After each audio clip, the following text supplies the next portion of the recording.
Hi there, welcome to episode 14 of Dude, Who Are You and What Do You Do For Us? I'm your host, Ed Rosich. I'd like to welcome a very special dude today, Vivian Karimakwenda. You're on the right track. On the right track. Oh, please tell me. Karimakwenda. Karimakwenda, got it. Yeah. Welcome. Thank you. Really glad to have you. Viv's got a great background, which I hope he'll share a little bit. I heard his story, what was that, maybe 3 or 4 months ago? Really touching on a personal level. And he's also got a huge track record here at the Dude. How long have you been at the Dude? 11 years. 11 years. How many people were here 11 years ago? I don't know, maybe 40, 50 maybe. 40 or 50. So you were one of the original gangster dudes. Yeah, awesome. Yeah, very, very small when I came on board. So. Wow. And you joined in development or? Education sales. Uh-huh. And still in education sales. Still in education sales. Yeah. Got it. So you've been primarily selling to K-12s your entire career. Yeah, K-12, and now I concentrate on just the international market right now. That's right. Yeah. So that international market is one that you your life is an international market. Yeah, kind of where I grew up. So I was born in Zimbabwe and spent 12 years in Zimbabwe. And then I moved to England. Yeah, so I lived in England, went to high school in England. And then went to Switzerland, Geneva in Switzerland. Well, there's a story behind that. You just didn't describe the move to Switzerland. So I grew up playing soccer. So I was recruited to play soccer in England. That's how I moved to the UK. Yeah, and for those, he's being very humble. He's professional. This was professional level soccer. No, not that good. I mean, I was okay, for my age group. So they just recognized me. And plus, I was coming in from a very poor country. And this couple that found me, basically, that's their job to help people, advance in life. So they moved me over to England. And I was in Liverpool initially. Mm-hmm. That's why, I'm a huge Liverpool fan. Flying the colors there, yep. Yeah, and then I lived in Newcastle, playing soccer throughout it. And I was very lucky that I got to travel all over Europe, just playing soccer. Went to Spain, went to Italy, just playing soccer. And how old were you about this time? You're pretty young. Yeah, right? I was 13, 14, yeah. Just and then traveling the world. I just got lucky traveling the world. And then, so I was in boarding school. So basically you live in boarding school. Kind of like when I was in Zimbabwe. I started going to boarding school when I was 5 years old. Mm. So I never lived home. So I lived at school from the time I was 5 years old.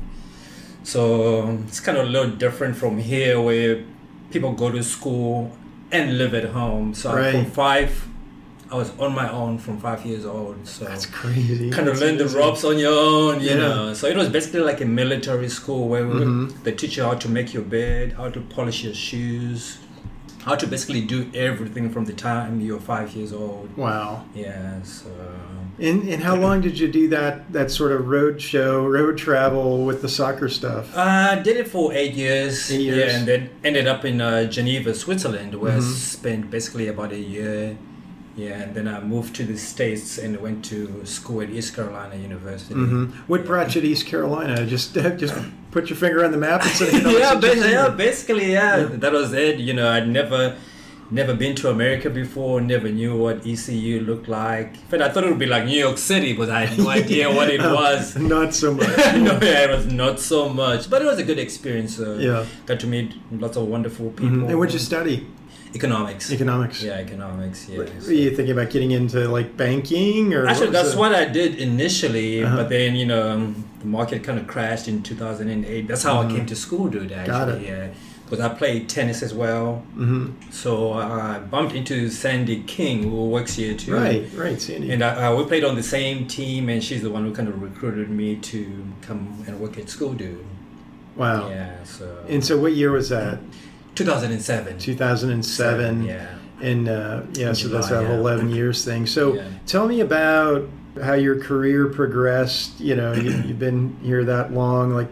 I'm sure you wore multiple hats and had lots of changes during the time. Yeah, we've had a lot of changes. I mean, back from the day that I started, I think I knew everybody in the company in development, marketing, HR. Actually, we didn't even have an HR department. I think we had one person in HR. and maybe 3 people in SchoolDude. So, we got to know everybody pretty well. And I've been lucky that I've been on the education team. So I've worked on different teams under different managers. And just in the past 2 years, that's when they put me. I'm the only one who's doing international market now. So, it's a very new market, untapped. So lots of opportunity. So basically, you're handling obviously inbound, but also like American schools overseas. Those schools. are the ones that we targeted. The American schools that are overseas. Got it. And what else might fall into that bucket of people you call on? It's mainly schools, but I target the main markets that I target now.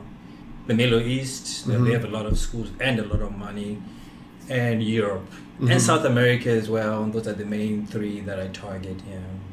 How do you plan your week? Because it sounds like your time zone is the world, right? Yeah, so basically what I do is, I work from home a lot.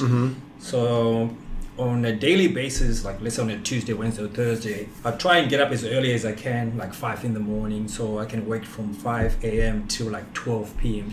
just because of the time difference. But a lot of times when I'm doing Asia, schools in Asia, the time difference is like 12 to 14 hours. So I might have to do some evenings, like 8 to 10 p.m. Right. So it's a very flexible schedule. Do you try to, like, I'm making this up a little bit, like this week I'm going to focus over on this part of the world and then next week I might, that's the easiest way to do it. Like, let's say if I wanted to do it next week, I want to concentrate on calling China, Hong Kong.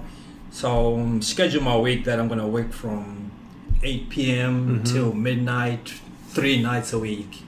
And then the following week, I would just try and attack if it's Australia, if it's a different part of the world. Yeah.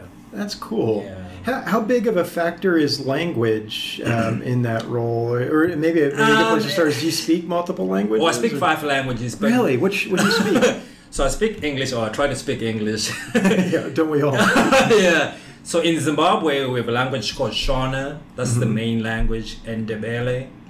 And then we have Changa, as well as Swahili. Yeah. So, I was lucky in that. Actually, my sister speaks Chinese. That's her first language. Because the school that she went to was mainly Chinese students.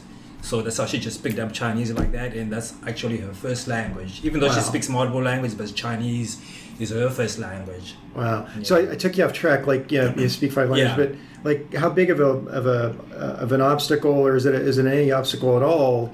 Calling it to every country in the universe. So AE translates automatically into 10 different languages. So for the most part, the schools that I'm calling to, their language is going to be one of the ones that AE translates into. But if it doesn't, they can buy a package to add their language to AE. Got it. Yeah. I wonder what dude translates in, like Russian or something. Yeah, I know. Yeah, so that's the pretty cool thing about AE, that it translates into 10 different languages, which is what a lot of schools have been looking for too. Yeah, wow. So you've been here 11 years. Like, as you think about the changes you've seen at the Dude, like, what's like 1 or 2 of the biggest changes you've seen besides just the number of people?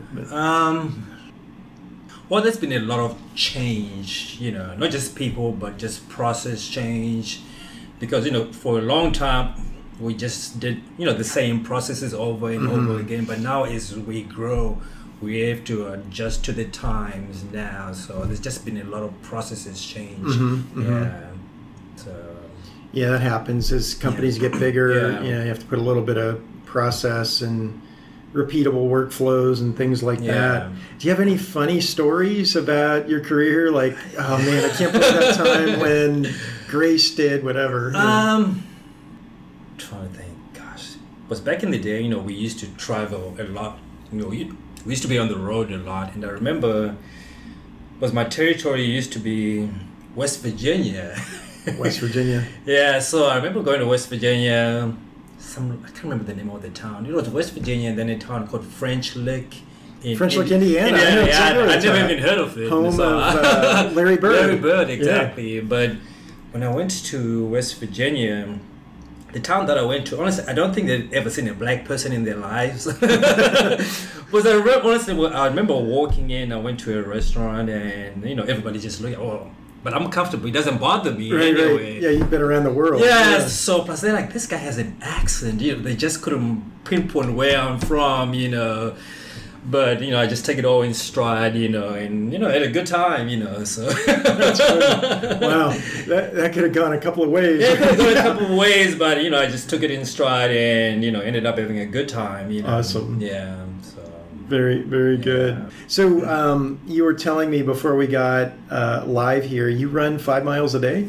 Yeah, the running. Soccer and tennis are my things, but now I love running as well. Run as much as I can. I'm sure like a lot of people like hit you up to try to be on their like corporate soccer teams and things like that. Yeah. It's just that I'm just so busy now. I mean, I wish we used to have a soccer team here at SchoolDude like 10 years ago. Yeah, I think Scott Carpenter was on the team and a couple other people, yeah. But now I'm just so busy because I play league tennis as well. Oh, wow. Yeah, and we play matches every weekend and during the week as well. So my schedule, I wish I could play for the soccer team, but I'm just so busy. Oh, yeah. Well, I bumped into one of our guys here in the building, and I guess they have like an intramural corporate team. Yeah. And he was telling me they were like 0-12. Oh, wow, they haven't won a game? I was like, I think there's a guy who might be able to help. Yeah, there's a lot of guys that are bumping into that play soccer, or some of them actually played college soccer too, but for me, it's just, maybe one day I will join them, but for now, not right now. You probably are like, I might have played once or twice, and sort of hold it off, Yeah. So you run 5 miles a day, and wow. Any other cool hobbies? Sports are my biggest things. I try and cook, as much as I can. I'm a health freak, and as far as eating, don't eat fast food. Haven't ate fast food at all. Yeah, you're a much better person for it. Yeah, do not eat fast food at all. So if you had a group of folks come into your house and you're cooking, like what's your like go-to, like I got this? What is that for you? I love salmon. Salmon? Yeah, salmon and vegetables. That's pretty hard to screw up, too. Yeah, I love salmon. Fish is my thing. Yeah. Any kind of fish I can eat all day. Yeah. No, salmon's awesome. Maybe my baked chicken, I throw some spices together, put it in the oven, works well. Can't go wrong with that. What's the best part of working at the Dude? I love the people. Yeah. Just because, for me, because I came to America, I didn't know anybody at all. So... But, Sandy introduced me to people here, through tennis, and everybody's just so nice, That's the thing. Everybody just super nice. Yeah, they are. Super friendly, super nice, Yeah, well, it's so funny. The reason I thought you were in development is because almost every time I've seen you, you've been downstairs at a team development meeting. Oh, yeah. And I know you told me you were in sales months ago, but for some reason it just stuck in my head. Yeah. And you seem like you make sure you pay attention to other departments in the building. Yeah, I try and keep up with those things. Yeah, no, that's cool. That's cool. Well, we often turn the mic to the people I'm talking to see if they've got anything on their mind or questions of me or anything on any question for you. I know I had a meeting with you and you answered most of my questions. Let's see.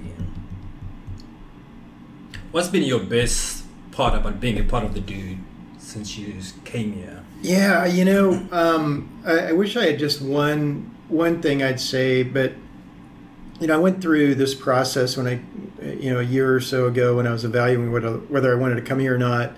And I had this sort of, 3 P's item, people, product, and possibilities, where I was like, I wanted to work with really fun, nice, smart people. I wanted to work on products that had a mission. Not that there's anything wrong with, ubiquitous accounting software, but it doesn't really have a mission like we do.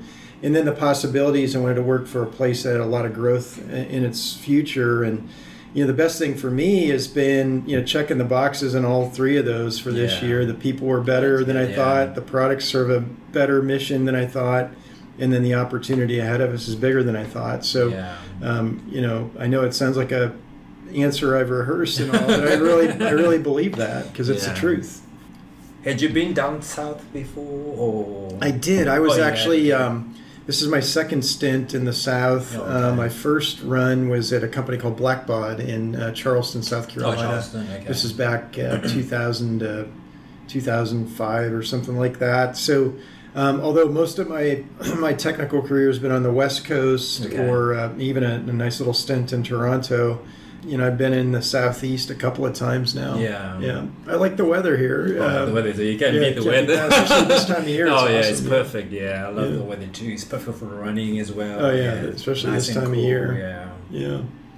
Well, awesome. Well, we are really glad you're a dude, and I'm glad I'm a dude. Trust me. It's a cool role you have, and you're doing pretty well at it. So thanks for being here. No, thank you for having me. Yeah. Awesome. Well, that does it for episode 14. We'll see you next time. Thanks.